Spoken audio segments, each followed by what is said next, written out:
Hello everyone, today I am here with a new emotional and motivational story, one that might feel simple at first, but carries a strength that can change the way you see your own struggles. This is the story of a boy named Ayaan. Ayaan grew up in a small village surrounded by dusty roads and quiet dreams. His house had cracked walls, and when it rained, water would drip from the ceiling into old steel pots his mother placed carefully on the floor. But the real cracks were not in the walls. They were in the expectations people had for him. "You're just like your father," the neighbors would whisper. "Ordinary. Nothing special." His father worked as a daily wage laborer. Some days there was work. Some days there wasn't. And on the days there wasn't, there was silence at dinner. Ayaan watched his mother divide one piece of bread into three. She always said she wasn't hungry. He knew she was lying. At school, Ayaan was quiet, not because he had nothing to say, but because he had too much to prove. His shoes were torn, his uniform was faded. His classmates laughed when he answered questions in broken English. One afternoon, after being mocked for mispronouncing a word, Ayaan ran behind the school building and cried, not loud, not dramatic, just silent tears that burned with humiliation. That day, he made a decision. He would not break. He didn't promise himself success. He didn't promise himself riches. He only promised one thing: no matter how hard it gets, I will not give up on myself. From that day on, he changed his routine. He started waking up at 4 a.m. He studied under a dim yellow bulb that flickered more than it shined. When electricity went out, he used a candle. When the candle finished, he memorized lessons in the dark. His father once asked him, "Why do you work so hard, Bada?" Ayaan replied softly, "Because I don't want you to work this hard forever." Years passed. Struggles didn't disappear. In fact, they grew. When Ayaan applied for college, he was rejected the first time. The letter said, "Insufficient merit."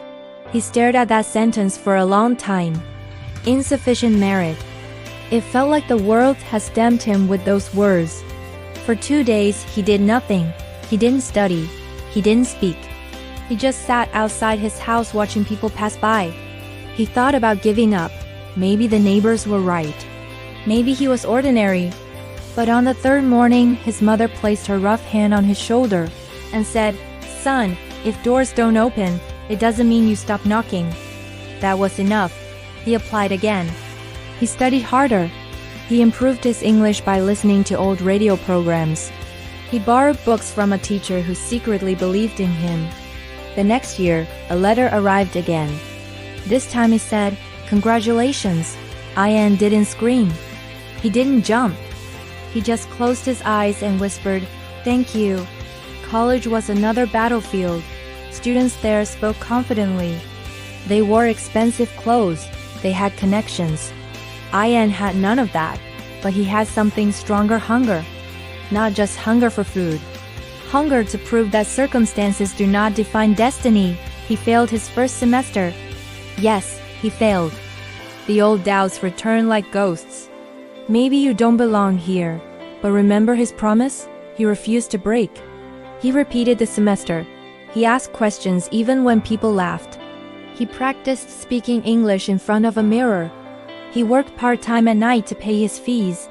Slowly, something changed. The same classmates who once ignored him started asking for his notes.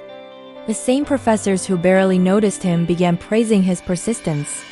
Years later, Ayaan graduated not at the top, but with pride carved into every step he took across that stage.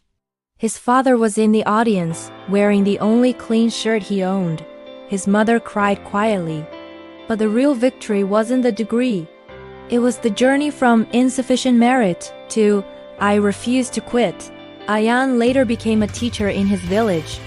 Not in a big city, not in a fancy institution. In the same school where he was once mocked. On his first day as a teacher, he stood in front of students wearing torn shoes and shy expressions. He saw himself in them.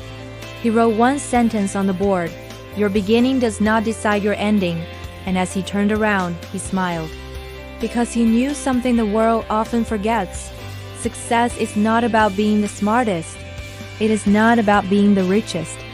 It is about being the one who refuses to break when life tries to bend you. Sometimes life will test you. Sometimes people will doubt you. Sometimes even you will doubt yourself. But remember, Ayaan, you don't have to be extraordinary to start, you just have to be strong enough to continue. I hope this story touched your heart and reminded you that no matter how difficult your situation is right now, you are stronger than it. Thank you for reading. And remember, never let your struggles decide your worth.